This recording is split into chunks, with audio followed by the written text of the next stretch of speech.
세상에 떠도는 기묘한 괴담들. 첫 번째 이야기. 80년대 일본의 여고생 콘크리트 살해 사건. 일본 열도를 경악하게 했던 살인 사건이 있다. 1988년 하굣길에 여고생을 납치해 여러 명이서 약 40여일간 온갖 고문과 폭행 성행위 등을 한 뒤 살해. 인근 공사장에 드럼통에 넣어 콘크리트로 묻어버린 사건이다. 인간으로서 할 수 없는 짓들을 불과 15에서 18세의 학생들이 했다는 점과 잡혔을 당시 그들은 전혀 뉘우침이 없이 자신들이 했던 일들을 자백했다는 점이다. 여학생을 협박하여 가족들에게는 친구 집에 있다고 공중전화로 전화를 하게 한 뒤에 폭행했다고 한다. 그들이 했던 행위는 그 여학생을 하루 18시간 이상의 폭행과 성적 고문들을 했고 집에 돌려보내달라고 요구를 하면 그 폭행 더욱 심해졌다.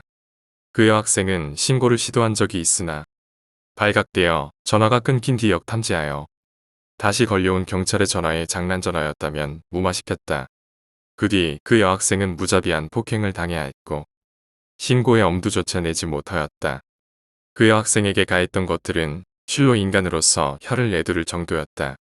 물과 음식을 주지 않고 고통스러워하는 모습을 즐기다가 우유와 건포도를 먹이자 몸이 반응하지 못하여 토해내면 더럽다며 구타하고 손, 발, 정강이, 무릎 등에 라이트 기름을 발라 불을 질러 고통스러워하며 발버둥 치는 모습을 즐기며 그것을 끄기 위해 몸부림치는 것을 하지 말라며 폭행하고 그 불이 꺼지면 다시 불을 붙였다. 이 행위로 인해 소녀는 자력으로 일어서지 못하게 된다. 또한 술을 억지로 다량 먹여 고통스러워하며 토해내는 모습을 즐기고 더럽다며 폭행했으며 항문과 성기 등의 불꽃놀이를 안쪽으로 꼽아놓고 터뜨렸으며 고통스러워하는 여학생에게 웃으라고 강요하며 웃지 않으면 무자비한 폭행을 가했다.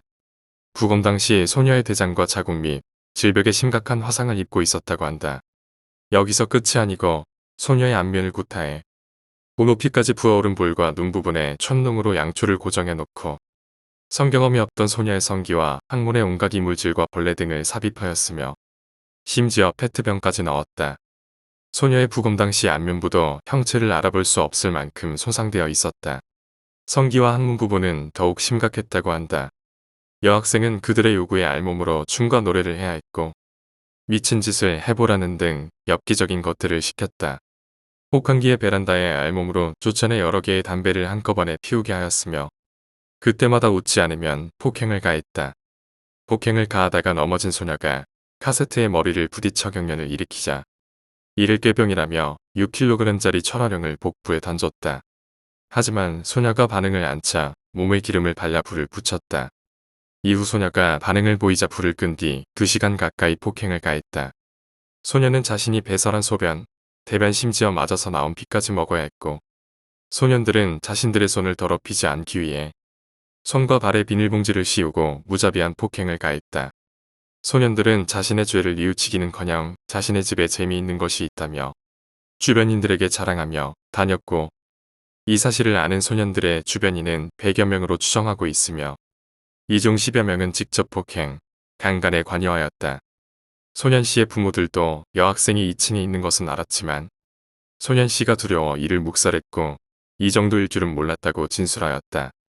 소년 A의 부모는 이 사실이 밝혀지자 충격을 받고 집과 전 재산을 팔아 5천만 엔을 피해자 부모에게 건넸다.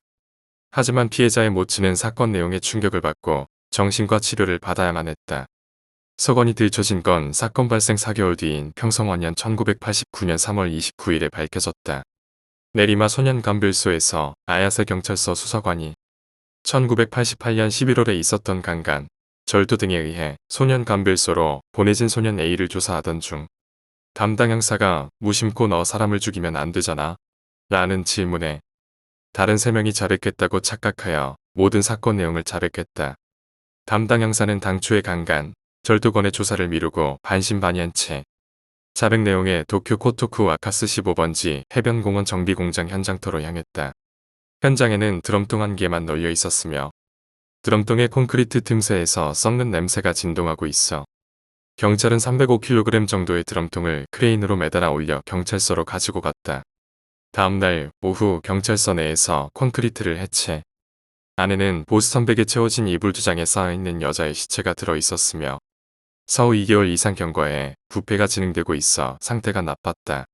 피하 지방의 2개는 통상의 6% 정도로 영양실조 상태였고 전신에 구타에 의한 부종이 퍼져 있어 시신의 사인은 외상성 쇼크 또는 위의 토사물에 의한 질식사로 여겨졌다. 시신의 상태는 안면이 심하게 함몰 및 변행되어 지문과 치아의 조합으로 11월 25일 밤 아르바이트 후 디가도 중에 행방불명된 사이타마현 미사토시타카스 1번 지 현립 야시오 고교 3학년의 소녀인 것으로 확인되었다. 공판 기록에 의하면 변호사가 그 정도의 폭행을 가하면 그녀가 죽는다고 생각하지 않았습니까? 라는 질문에 생각할 수 없었다라고 대답했으며 죄를 뉘우치고 있는가? 라는 질문에 소년 B, C, D 등은 그렇다고 대답한 반면 소년 A는 단지 운이 없어서 잡혔을 뿐이다 라고 대답해 충격을 주었다. A는 이전에 근무하던 타일 공장에 가서 모르타르 드럼통을 가지고 와 사체를 가방에 넣고 A의 집 앞에서 드럼통에 넣고 콘크리트를 흘려 넣었다. 소년 A는 17년형을 받았으며 나머지 3명에 관해서는 5에서 9년을 선고했다. 재판 기록에 따르면 실제로는 이 소년들 이외에도 가해자가 10여 명 더 있지만 그들에겐 모두 약식 기소만 하였다. 그들은 반성조차 하지 않으며 오히려 자신을 취재하러 온 기자들에게 욕설까지 퍼부었다 한다. 피해자의 부모는 피고인 측의 성묘 허가를 거절하고 그 비통한 심정을 재판소에 토로하고 있다. 피해자의 아버지는 피고인에 대한 원판결의 과형은 너무 가볍다고 해 강한 불신감과 불만의 정을 절절히 토로하고 있다. 덧붙여 죄인들은 이미 모두 출소하여 자유의 몸이 되었다는데 그중 소년 D가 가장 많이 반성하고 있으며 폭행 당시 소년은 폭행 뒤에 자신에게 나는 언제 집에 갈 수 있는 거야? 라고 말했다며 그 눈이 잊혀지지 않는다며 눈시울을 붉혔다. 두 번째 이야기, 죽고 싶지 않으면 도망가라. 나는 공포 이야기를 쓰는 무명소설가다. 그저 블로그에나 글을 끄적대는 백수가 더 맞는 표현이지만 밤늦게까지 컴퓨터로 자판을 두들기다가 어느새 자야 할 시간이 왔다. 오늘도 침대에 눕는다. 역시 오늘도 이상한 기분과 함께 누군가 지켜보고 있다는 느낌이 등골을 타고 올라온다. 불길함에 불을 켜보면 아무것도 없는데 그 느낌만은 사라지지 않는다. 그래서 늘 일찍 잠에 들려고 노력한다. 내 방은 작은 침대가 있고 그 바로 옆에 컴퓨터가 있다. 컴퓨터는 낡았다면 낡은 책상 위에 놓여 있었는데 책상과는 다르게 컴퓨터만큼은 최신으로 달아놨다. 내 방에만 오면 왠지 모를 위협감과 함께 소름이 늘 돋는데 방 구석구석을 살펴보지만 사람 그림자는커녕 개미조차 보이지 않는다. 공포소설가라 그런지 괜히 살인마라던가 귀신 같은 이야기에 대해 상상력이 풍부한지라 늘 밤에는 그런 생각들에 빠지곤 한다. 나도 사람인지라 무섭긴 무서워서인지 늘 생각을 떨쳐버리고 잠에 들려 하지만 어디선가 지켜보고 있다는 생각 때문인가. 몸도 그리 느끼는지 누군가 보고 있다는 느낌을 받는다. 오늘도 컴퓨터를 발로 대충 끄고는 침대에 누웠다. 천장이 보인다. 오늘따라 이상한 느낌이 들지 않는다. 눈을 감고 잠에 들어가고 있을 무렵 갑자기 누군가 쳐다보고 있다는 그 느낌이 확 드는 것이다. 이번엔 어딨는지 느낌이 난다. 어디서 보는지 알 것 같다. 느낌이 있다. 눈을 뜨면 안 된다. 눈을 마주쳐서는 안 될 것 같다. 그냥 내 몸이 눈을 뜨지 말라고 그리 말하고 있다. 한참 후 그 느낌이 어디에서 보고 있는지 애매해질 때쯤 눈을 떠도 되는지 궁금증이 밀려오기 시작했다. 이제 평소처럼 위치도 모르겠다. 그냥 떠도 아무런 일도 없지 않을까 싶어. 눈을 뜨고 방에 불을 켜보러 일어나서 걸어가는데 또 갑자기 위치가 정확하게 느껴지는 것이다. 시선의 위치는 내 컴퓨터 오른쪽 아래, 즉 책상의 빈 공간이라 하면 되려나 그쪽이었다. 고개를 천천히 돌렸다. 아무것도 없을 거라 생각하면서 그런 건 다 지어낸 이야기라 생각하면서 눈이 마주쳤다. 여잔지 남잔지 구별도 가지 않는다. 얼굴이 심하게 훼손되어 있었다. 머리카락은 다 빠져서 몇 가닥 남기지 않고 있었고 그 머리도 멀쩡하진 않았다. 머리가 깨져 그 안이 훤히 보일 뿐더러 아니라 눈은 한쪽이 빠져 대롱대롱 매달려 있었다. 그리고 책상 밑에 쭈그려 앉아 있던 것이다. 옷은 찢어져서 피로 물들어 몸의 형태를 알아볼 수 없었다. 나와 눈이 마주치자 나한테 오려 한다. 내 몸이 말했다. 도망가라고 죽고 싶지 않으면 이 자리에서 당장 도망가라고. 무섭다. 다리가 움직이지 않는다. 무언가가 잡고 있는 듯한 느낌이다. 다리가 무겁다. 움직여야 한다. 도망가야 한다. 제발 움직여라. 제발. 그 괴물의 손이 나한테 닿을 뻔했을 때 갑자기 다리를 잡고 있던 느낌이 사라지며 가까스로 괴물에게서 도망칠 수 있었다. 난 곧 이사를 했고 지금은 편하게 지내고 있다. 하지만 아직도 그때 일을 생각하면 등골이 오싹하다. 너도 책상에 앉아있니? 세 번째 이야기. 첫 경험. 빌어먹을 왜 하필 나일까? 왜 이런 미친 살인마한테 걸린 게 나일까 속으로 계속해서 외쳐보지만 해답은 나오지 않는다. 오히려 머릿속의 생각은 멈추고 시퍼렇게 날이 서 있는 사시미인지 뭔지 모를 칼에 온 정신이 집중되어 갈 뿐이다. 저 왜 이러세요? 제가 무슨 잘못이라도 했나요? 눈앞에 있는 칼든 살인마의 모습에 압도되어 말조차 제대로 나오지 않지만 바들바들 떨면서 말을 던졌다. 내겐 가족이 있다. 내가 지켜야 할 가족.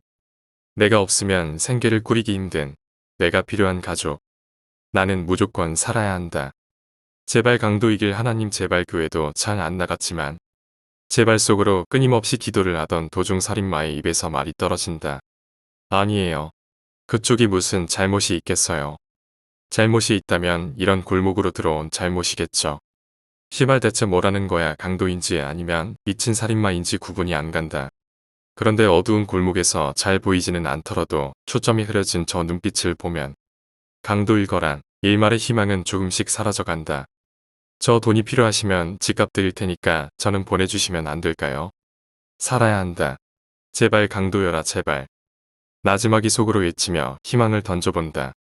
아 저를 강도로 착각하셨구나 안심하세요. 저는 강도가 아니에요. 저는 예술을 하고 있는 사람이에요.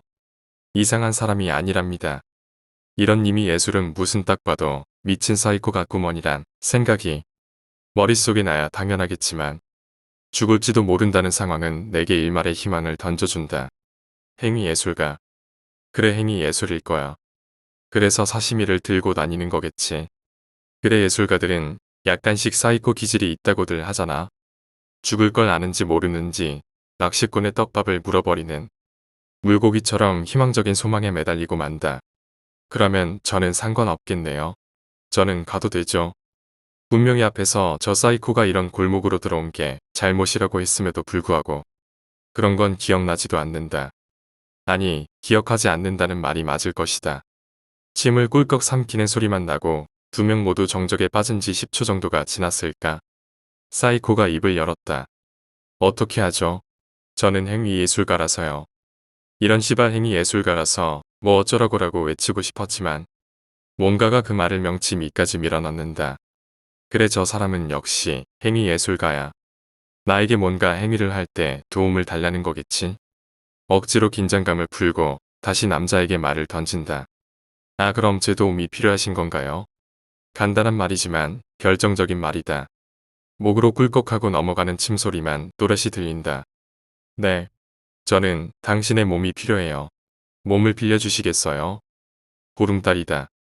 보름달이 뜨면 소원을 빈다고들 하는데 다 지랄 연병이다. 보름달이고 하나님이고 신이고 뭐고 다 헛지랄이다. 그런 게 있다면 내가 이렇게 살고 있을 리가 없다. 모두들 흔히 가지고 있는 가족이란 것도 가져본 적이 없는 전에 고아로 태어나서 고아하는 이유로 초등학교 중학교 내내 왕따에 그나마 고아원 내에서도 밥만 축내는 쓰레기로 통하는 게 나다. 학교에서는 반찬을 남기면 청소를 시키는 담임새끼 때문에 내가 일진이라는 놈들 반찬을 다 먹는 통에 음식물 진공청소기라는 닉네임까지 얻었다. 신이 있다면 나를 이렇게 만들었을 리가 없다. 그러므로 신은 없다. 족같은 세상만이 있을 뿐. 학교를 끝나고 집에 걸어가는 길은 무척이나 시끄럽다. 학교에서 학원차로 옮겨 타는 여자애들은 저들끼리 참새처럼 쫑알쫑알거리며 여자 연예인의 스캔들거리로 여자 연예인을 딱따구리 마냥 찍어대고 있다. 길거리에서 공 가지고 놀지 말라는 말을 들었는지 말았는지 하굣길에 공을 몰고 가는 남자애들의 호나우두가 낫냐 아니면 메시가 낫냐는 쓸데없는 얘기거리들은 누가 목소리 큰지 자랑이나 하듯이 쩌렁쩌렁 시끄럽게 내 달팽이관을 침범한다. 이렇게 시끄러운 하굣길을 지나갈 때 애들은 하루 중 가장 시끄럽고 요란한데 나는 너무 조용하다. 마치 존재하지 않는 그림자 아니 공기처럼. 이 시끄러운 하굣길에 배경조차 되지 못하고 섞이지 못하는 기름처럼 둥둥 떤 채로 발걸음을 빠르게 옮긴다. 이 참을 수 없는 위화감을 견디지 못한 나는 하교하는 애들의 풍경이 아니라 사람이 없는 골목길로 시선을 집중한다. 어둡고 침침한 아무도 없는 그리고 조용한 골목길을 쳐다보며 걸을 때 비로소 위화감에서 벗어나 동질감을 느낀다. 그때 내 동질감의 영역에 침범한 두 남자를 보는 순간 내 빠른 발걸음은 멈추고 불쾌한 반 궁금증 반으로 그 둘을 노려보았다. 불쾌하지만 궁금하다. 조금 더 가까이 가서 구경해보고 싶다. 아니 이미 발걸음은 골목을 향해 움직이고 있었다. 패를 찔렀다. 패를 찌르면 비명을 못 지른다는 사실이 정말로 사살이었구나. 새로운 사실을 알게 되었다. 역시 그냥 듣기만 하는 걸로는 내 오감이 충족되지 않는다. 온몸을 직접 경험해 보고 확인해야 비로소 들은 것이 내 것이 되는 느낌이다. 마치 과학자 같다고나 할까. 도전적인 실험을 많이 하니 예술가라 해도 좋을지도. 패를 찔린 남자는 칼에 찔려 뒤로 나자빠진 후 숨도 몰아쉬지 못한 채로 살에 들린 듯이 헥헥대고 있다. 조금 전까지 나를 노려보던 눈빛은 사라졌고 그의 초점이 풀린 두 눈을 보면 마치 야동에서 절정에서 가버린 여자의 눈을 보는 것 같다. 진작에 찔러볼 것 그랬다. 이 정도면 어설픈 영화배우들의 연기 따위는 비교도 되지 않을 생생한 묘사이자 내 오감을 충족시켜줄 샘플 역할을 톡톡히 했다. 작품명은 뭘로 할지 이미 생각해놨다. 나뭇가지로 개미의 몸을 분해하다가 궁금증을 가졌던 것이 있다. 개미는 표정이 보이지 않는다. 그래서 죽음이 생생하지가 않다. 하지만 사람은 표정과 감성이 풍부하기 때문에 죽음과 고통이 아주 생생하다. 그 죽음의 고통에 대한 사람의 묘사를 보고 싶다라는 생각이다. 그렇다 제목은 죽음에 대한 묘사이다. 영어로 하면 Description about dying 정도로 표현되려나. 발자국 소리이다. 인기척이 있었지만 고양이나 개인 줄 알았는데 이 소리로 사람임이 확실해졌다. 온몸에 퍼지는 전율과 함께 긴장감이 웃돈다. 이 앞에 나의 소중한 샘플도 이러한 느낌을 가졌을까? 작품과 소통하는 예술가라니. 이 정도면 천재 소리를 들어도 이상할 게 없을 것 같다. 이런 젠장 사람이 죽었다. 영화나 드라마도 아니고 실제로 내 눈앞에서 사람이 죽어간다. 어디를 찔렸는지 소리도 못 지르고 사지가 잘려나간 개미처럼 부들부들 떨기만 한다. 어두워서 빛이 비치지 않아 피가 보이지는 않지만 그렇기에 죽어가는 사람의 바들바들거리는 발악이 더 섬찟하게 다가온다. 온몸의 전율이 흐름과 동시에 알 수 없는 긴장감에 빠져든다. 무슨 감정인지 알 수가 없다. 살아오면서 이때까지 느껴보지 못한 섬찟하면서도 가슴속이 뻥 뚫리고 온몸에 긴장이 도는 알 수 없는 느낌. 정확히 무엇인지 지칭할 수는 없지만 나쁘지는 않다. 그리고 결정적으로 사람이 죽어가는데 동정심이 생기지 않는다. 경찰에 전화한다는 생각이나 소리를 지른다는 생각은 들지도 않고 오히려 그 죽어가는 생생한 모습에 집중한다. 공포영화를 보는 관객처럼 집중해서 생생한 장면들을 감상한다. 아마도 내가 물에 섞이지 못하는 기름이라 물이 햇볕에 말라서 사라지는 걸 보고 아무 느낌도 나지 않는 것일까 하는 물음이 들었지만 그 순간 바로 그 물음은 사라진다. 대답이 뭐든 간에 내가 이 장면을 즐기고 있음은 분명하기 때문이다. 그 순간 죽어가는 남자를 찔렀던 남자가 부르르 떤다. 추워서 그런 걸까? 아니면 나처럼 죽어가는 남자를 감상하고 있는 걸까? 아마도 후자일 것 같다. 감상할 게 아니라면 남자를 찌를 이유가 없을 테니까 말이다. 여태까지 보통 애들한테는 말조차 걸지 못했던 내가 남자에게 다가간다. 저 사람이 나와 같다는 동질감이 나를 저절로 움직이게 만든다. 생각하는 것보다 움직이는 게 더 빠르다는 사실을 오늘에야 깨닫는 것 같다. 저기요. 네 번째 이야기, 새하얀 구두. 구두는 여성들의 전유물이자 미의 시작점이다. 지영은 여느 때와 같이 외출 시간만 되면 고민에 휩싸인다. 오늘은 어떤 아이로 신을까나. 자신의 구두 진열장을 보면 콧노래를 연신 흥얼거리게 된다. 그래 오늘은 너로 정했어. 그녀의 선택을 받은 구두는 며칠 전 신상으로 데리고 온 14cm 힐을 자랑하는 검은색 바탕에 황금빛 장미가 올려져 있는 구두였다. 약속 시간은 이미 늦었지만 지영은 절대 조급해하지 않았다. 조금만 빨리 걷거나 뛰다가는 구두에 어떤 흠집이 날지도 모르는 일이니깐 말이다. 또각또각 구두 굽소리가 지영의 귀를 즐겁게 했다. 지나가는 남자들이 자신의 각선미를 훑어보는 듯 했으며 지나가는 여자들은 자신의 구두를 부럽게 쳐다본다라고 생각하며 구두에 더욱 애착을 갖는 지영이었다. 얼마나 걸었을까? 지영의 발에 신호가 오기 시작했다. 엄지발가락과 새끼발가락은 빨갛게 부어오르며 물집이 잡히고 발 뒤꿈치는 이미 벗겨져 키마저 나오고 있었다. 발에 익숙지 않은 구두니 당연한 일이었다. 데일밴드 붙여야겠다. 근처 약국에 들러 데일밴드를 사고 대충 아픈 부위에 붙였다. 다행히 데일밴드가 구두와의 마찰을 조금 막아줘 아까만큼 아프진 않았다. 약속 장소까진 얼마 걸리지 않지만 택시를 이용하기로 했다. 택시를 잡기 위해 조금 더 걷던 지영의 눈에 구두 매장이 보였다. 참새가 방앗간을 그냥 지나치겠는가. 구두 매장에 들어서자마자 이미 약속 따윈 기억 저편으로 보내버린 지영이었다. 한참을 귀신에 홀린 듯 구두를 구경하던 지영을 사로잡은 하얀 구두 한 켤레. 여기 이 구두 사이즈가 어떻게 돼요? 225입니다, 손님. 이거 230으로 주세요. 가격이 얼마인지 따위 알게 뭐여. 지금 지영에게는 당장 이 구두를 신고 자신의 보금자리에 데려가야만 했다. 손님 죄송한데 현재 이 구두는 한정판이라 남아있는 재고가 없습니다. 지금 이 구두가 남아있는 마지막 구두이고요. 저희 매장에서 마지막 판매하고 있는 제품이기도 하고요. 지영에게는 청천벽력 같은 말이었다. 지영은 급히 머리회전을 시작했다. 살 것인가 말 것인가 산다면 신지 못할 수도 있다. 굳이 신는다면 그 여파는 자신의 발에서부터 고통이 올 것이다. 마지막 한정판 한 켤레. 그럼 이걸로 포장해주세요. 잠깐의 망설임 끝에 결국 구두를 산 지영 집으로 어떻게 돌아왔는지 기억도 하지 못한 채 자신의 방에서 연신 새로 산 구두를 닦고 또 닦으며 황홀하듯 바라보고 있었다. 구두는 눈밭처럼 하얗고 보고 있으면 눈 속에 파묻힌 듯한 느낌이 들었다. 신으면 눈밭 속에 서 있는 기분이 들 거야. 잠깐 신어보려는지 자신의 발을 새 구두에게 조심스레 넣어보는 지영. 하지만 지영의 발은 이미 퉁퉁 불어 있었고 안 그래도 자신의 발보다 작은 구두에 들어갈 리 만무했다. 아 짜증나. 내 발은 왜 이렇게 큰 거야 아가야. 오늘은 안 되겠다. 구두에 정신이 팔려 식사도 거른 지영은 이제야 배고픔을 느꼈다. 라면이라도 끓여 먹어야겠다.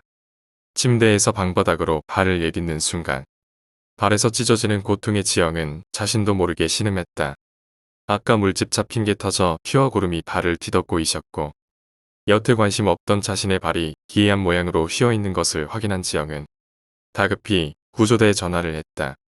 제가 지금 발이 너무 아파서 걸을 수가 없어요. 병원에 가야 될 것 같아요. 곧 구조대에서 불러준 구급차를 타고 병원에 도착한 지영은 간단한 치유 끝에 엑스레이 촬영을 했다. 발이 이 지경이 될 때까지 어떻게 버티셨어요? 지금 현재 한지영 씨 발은 무지의반증으로 엄지발가락이 발등 쪽으로 휘었고 발 뒤꿈치 또한 변형되고 있어요. 발목은 골절되시고 아직 뼈가 완전히 붙지 않은 상태에서 구두를 신어서 인대와 발목뼈에도 지장이 있으시고요. 이대로 계속 구두를 신으시면 척추응원증이 올 수 있으니 증상을 치료될 때까지 구두는 절대 신으시면 안 됩니다. 지영은 벌써 하루에 2번 청천벽력 같은 말을 듣게 되었다. 집으로 돌아온 지영은 망연자실한 듯 멍하니 자신의 구두 진열장만 바라보았다. 성인이 되고 난 뒤 단 한 번도 구두를 포기한 적이 없었다. 구두를 신지 못하는 곳엔 가지 않았고 불가피하게 가야 될 경우에도 구두만을 고집했다. 구두를 신지 않고서는 절대 외출도 하지 않는 지영은 지금 자신에게 놓인 상황이 그야말로 사형 선고와 같았다. 지영의 눈시울은 촉촉해졌고 금방이라도 울 것 같은 얼굴을 한 채 주저앉았다. 오늘 사온 구두는 언제 신을 수 있을지 혹은 영원히 못 신을지도 모른다는 생각에 미치자 자신도 모르게 광분하기 시작했다. 어째서? 왜? 싫어. 신을 거야. 다음날 그녀는 엄지발가락과 새끼발가락을 자른 채 과다출혈로 인해 사망한 것을 집주인의 신고로 발견되었다. 달리 연고지가 없고 친인척이 없던 지영의 모든 물건은 집주인이 처분했다. 엄마 그 언니 왜 죽은 거야? 글쎄다 요즘 사람들 속을 알 수가 있나. 쓸데없는 거에 신경 쓰지 말고 공부나 해 얼른. 엄마 저 구두 뭐야 놔주려고 사온 거야? 응? 그 여자 건가? 부정 타니까 건들지도 마. 빨리 나 방으로 안 가. 알았어 간다고 가. 방으로 들어가는 학생의 손엔 새하얀 구두 한 켤레가 들려 있었다. 5번째 이야기. 마지막 그녀의 소문. 군제대를 하고 학교에 복학하게 된 여름. 그때 그녀를 처음 보게 되었다. 개강이 시작됨을 알리는 아이들의 시끄러운 분위기와는 전혀 다른 세상에 있는 듯한 고요함이 그녀에게 느낀 그녀의 첫 분위기였다. 지도교수의 간단한 복학생들 소개.